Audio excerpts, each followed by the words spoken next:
Footballer, welcome to my YouTube channel. We are going to talk about Real Madrid. We're going to break it down. And guys, it's time to wake up and smell the coffee. This Real Madrid team are not as good as what people think.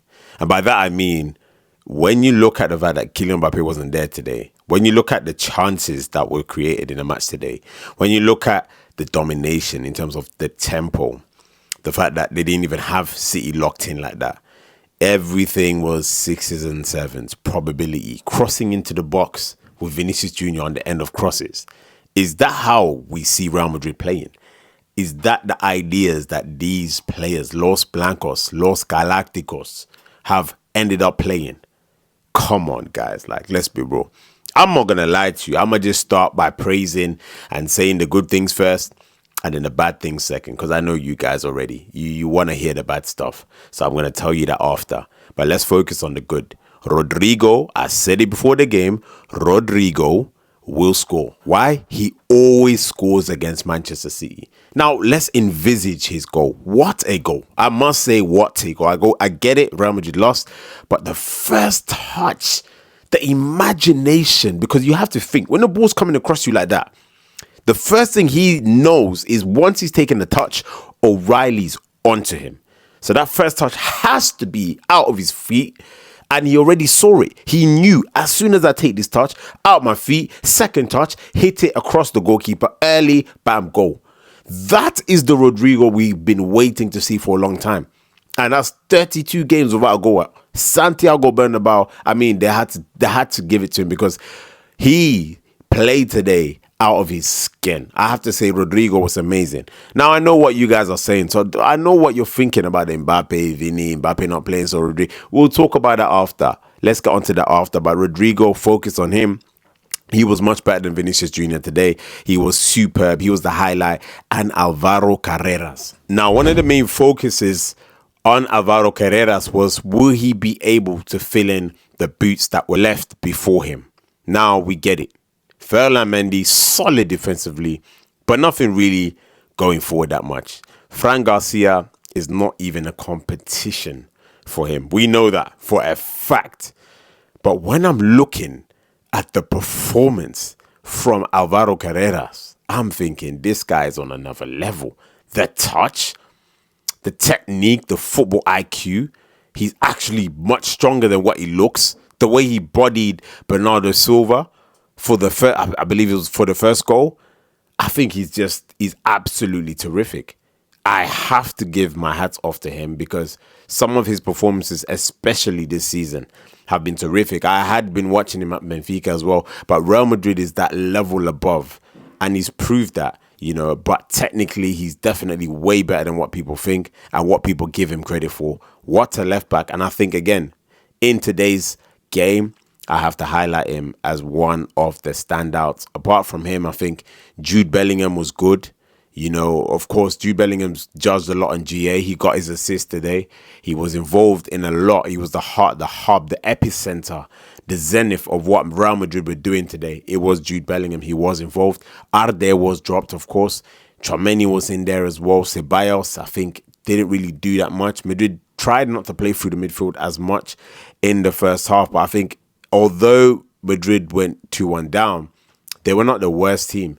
Now, the first goal to concede that from a corner is a bit, it was against the runner play. That's one. And number two, that's a poor goal to concede from O'Reilly. I get it. Courtois probably saw the ball late, he reacted, and then boom, O'Reilly just tapped it in. And that kind of just shifted it a bit in Man City's favour. And then the penalty. Antonio Rudiger. Why are you holding on to Haaland like that? There's VAR. I get it's a split second, but there's VAR. If the ref misses it, VAR not missing it. You're literally hugging Haaland. What is up with that? That cost Madrid today. It cost them the points. Honestly speaking, it really did. And Haaland stepped up, scored. And I think that was the last of Man City. I don't think Man City did anything else for the rest of the game. For Man City themselves, I think Shirky was probably the highlight, especially in the first half. Nutmeg's Rudiger. Nutmeg's a couple of players as well. Some of his touches, I mean, he's a delight to watch. We're not going to lie about that. He's a delight to watch. Plays in moments, doesn't necessarily play over a long period of time. Jeremy Doku's giving Valverde and Asensio a very difficult time again, but the output wasn't that great today for Man City, for Doku. However, I think the attackers did just enough. Now, before I talk about, other things that I'm not happy about in terms of Real Madrid, I want to say this to Xabi Alonso. This is a personal one from me to you, Alonso. What makes you think bringing on Brahim Diaz in a game that you're losing, you need a goal, you've already taken Gonzalo off, which is a number 9, you look to your bench, you can't bring on Kylian Mbappe, you know that this game is one of the most important games of your Real Madrid managerial career. And you think to yourself, Brahim Diaz, come on the pitch, mate. Huh? Brahim! Like, let's be real. Brahim probably shouldn't be at Real Madrid at this moment in time. Yes, when they won the Champions League a few seasons ago, he was terrific. But let's be real, he's dropped his levels. And he came on the pitch and he didn't do anything. So, Alonso, you're bringing on subs that are not making an impact. And then there was a chance that fell to Vinicius Jr. Crossed in, I believe it was Carreras. And then Vini headed wide. Gonzalo wasn't on the pitch. He would have scored. Endrick wasn't on the pitch. I said he actually would have scored that header. Kylian Mbappe would have scored a header. Vini was there. Madrid cross it. He misses. Where was Brahim's impact in this game? You tell me. He brought on Arda Güler very late, but again, Arda Güler was playing very, very deep. Not enough to even influence that game. Not enough to influence that game. And then Endrick came on. Finally came on. And you saw, like I told you, the header. He almost scored the header. I think he hit the bar with the header, in fact. Rised above Vardio to head the ball. People underrate Endrick too much. You've got to respect Endrick. Honestly, he could have got you a lot of goals, Alonso, but your stubbornness, just because you don't like him for some reason, but you prefer Brahim Diaz, who's going to lose you games. That's another thing. Now, when I look at the flow of how Madrid played, I think the flow was terrific. With Rodrigo, look back to his old self. Vinicius Jr., he was terrific. I don't think in the second half he was involved as much. And again, with Vinicius Jr., he's a volume player, probability player. So out of 15 attempts, 20 attempts, probably 2 or 3 will work. Is that a bad thing? Not necessarily. But does that make him world class? Does that make him more efficient than someone like Kylian Mbappe? I don't think so. I still think Rodrigo's more efficient, especially when he's in form. Rodrigo just doesn't get to play from the left-hand side. And of course, there's more balance because it brings you back to the 2 where Rodrigo's allowed to drift. Vini's playing more from the left and he comes inside a lot as well. And then you've got Jude Bellingham in between them. But today they had Gonzalo. Gonzalo was the focal point and it allowed them to have space. However, in terms of himself being in the game, in terms of himself, having an effect on how Madrid played, little to none, because he did not get involved that much. There was a chance in the second half where Jude Bellingham could have squared it to him. He didn't. There was another chance, I believe, where Jude Bellingham could have passed it to him. He chose to pass it to Vinicius Jr. instead, and he overhit it just before halftime. Again, he's disregarded. So as much as he needs those crosses, he needs to be in the box, he occupies space, he creates space for others. Madrid didn't play to his strength either. And when he went off the pitch, then I started to see a lot of crosses going to the box. So I'm like, this is interesting. They needed him to be in the box. I get it. At the weekend, he did have a chance from Tchouaméni's cross. He missed it. But my thing is, they needed him to be in the box at the end of that game. So, again, Alonso, it worked at the beginning, but at the end, it didn't work because of the changes. Now, when people were saying they're better without Kylian Mbappe, I think what people need to highlight is not the without Kylian Mbappe. And Kylian Mbappe is not the problem with this team. Because if you watch France play, you see free-flowing football. Kylian Mbappe is the 9. He doesn't go in the box. It is a problem sometimes, but they still play free-flowing football. It's not the flow that Kylian Mbappe is killing. It's the personnel that Real Madrid have around that style of football. Now, Kylian Mbappe, Jude Bellingham, Vinicius Jr., when they're all 3 on the pitch, you don't necessarily see that cohesion with the passing. You don't necessarily see all that movement. You don't see it. But surprisingly, when one of them is not on the pitch and you just have 2, whether it be Jude, Mbappe, Vini, Jude, Vini, listen, it makes no difference. There's some kind of flow to Real Madrid. And we saw that at the start of the season. Franco, Mastantuano, Kylian Mbappe, Vinicius Jr., Arda Güler. It worked. It's the same with Arda Güler and Jude Bellingham. Because Arda Güler plays more for Kylian Mbappe, it makes it easier for Kylian Mbappe to shine. And he will always score. So when he scores goals, Madrid win what? Games.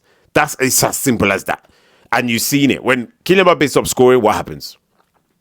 There you go. So people try and come and say, oh, you know what? If Kylian Mbappe is not a striker, then, maybe you should, Madrid are better without, or put him on this side.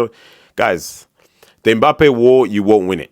That's the truth. And when Kylian Mbappe hardly scores, Madrid struggle. Check the season. They struggle to score goals. That's the truth. Goals are not spread out with this team. Rodrigo just took 32 games to score a goal. So psychologically, there must be a thing where Alonso has to decide. And Jude is not getting dropped. Kylian Mbappe is not getting dropped. So that means only Vini and Arde can get dropped, which is crazy. He's not going to drop Vini. And, of course, he'll drop Rodrigo. Arde will get dropped when it comes to that. Although, Alonso prefers Arde in terms of his style of play. The prototype that Arde is, Alonso would prefer him. But he cannot drop Jude.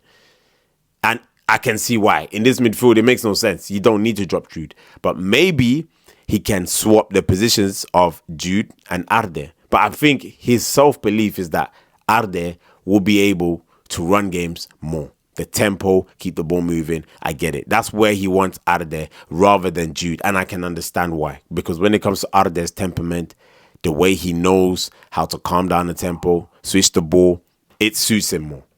However, this Real Madrid team is imbalanced. The team is imbalanced. There's no balance to this team. They try their best.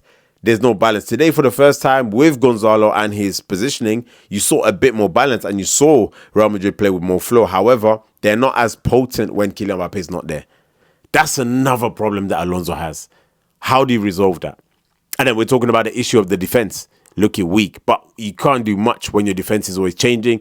Real Madrid always have defensive injuries. I have no clue. Dean Huijsen, Militao's out for a few months. Carvajal, Trent Alexander-Arnold. It's like, give us a break. And then Alaba, then Camavinga. That's 7 players that could potentially be in the first team, the starting 11. It's a headache. But the reality is, the players are to blame as well. But they did not look like they had an imagination. There was not much creativity. There wasn't. Vini, again, like I said, some things work, some things don't. But it's not the Vini of a couple of seasons ago. He's not that efficient. Rodrigo was actually much better than him today. But then again, when I look at Madrid, I'm like, even another team, they don't look fearful of defending against Real Madrid. Man City didn't look like they were scared today. Yes, Madrid got in behind them a few times, but it was more like, yeah, that's just your quality. You got in, but it wasn't like clear-cut chances. Keeper saving this, saving that. I don't know what to do right now. I don't know what to say. It's not looking good at the moment for Real Madrid. It's absolutely not looking good. And does Alonso have an answer to what we saw today? Because 2 home losses in a row, I'm telling you, it's not acceptable at Real Madrid. Florentino Perez will be looking and scratching his head. He'll be thinking, I don't know. Are the players listening to Alonso? Have the players bought in to Alonso's style of play? Do they want to press super high, the counter press? Are they ready to just keep possession, slow the game down? Alonso loves control. Again, today we saw the ball being released a lot quicker, whereas normally every single player seems to want to have 2, 3, 4, 5, 6, 7 touches. Jude needs that many touches. Vini needs that many touches. Kylian Mbappe, striker, forward, coming deep, many touches. Rodrigo, many touches. It doesn't work. You can't have that in a team. It doesn't make sense. Some players, you allow them to dribble, you give them a free role to do what they want. But you cannot give 3 or 4 players that. It doesn't make sense. You're going to lose an essence. You're going to lose something from your team and the way you guys play. I don't know if they buy into how Alonso wants to play fully. Alonso was making sharp decisions, taking Vini off at the start of the season. And these things were paying off. I get it. The players were getting angry, but who wouldn't get angry? Getting subbed. You wouldn't be happy with it. But it was working. He was standing his ground. And I've seen this kind of management before. And then when you go back on that and you're like, okay, cool, I'm just going to make the players happy, especially at Madrid, it's a tough one. It's honestly is a tough one. I will bring out a little bit of, a tactical breakdown tomorrow about, how the game went today, the spaces that were found by Real Madrid and the attacks that they built up, and defensively how they did that, that 4-4-2 kind of lineup. I'll look at the defensive shape as well. But the reality is Real Madrid lost. That's all you need to know for now. We'll be back very, very soon talking about Madrid very, very soon. So make sure you like, you turn on notifications, you comment, you subscribe. And Coupola, I'll see you soon.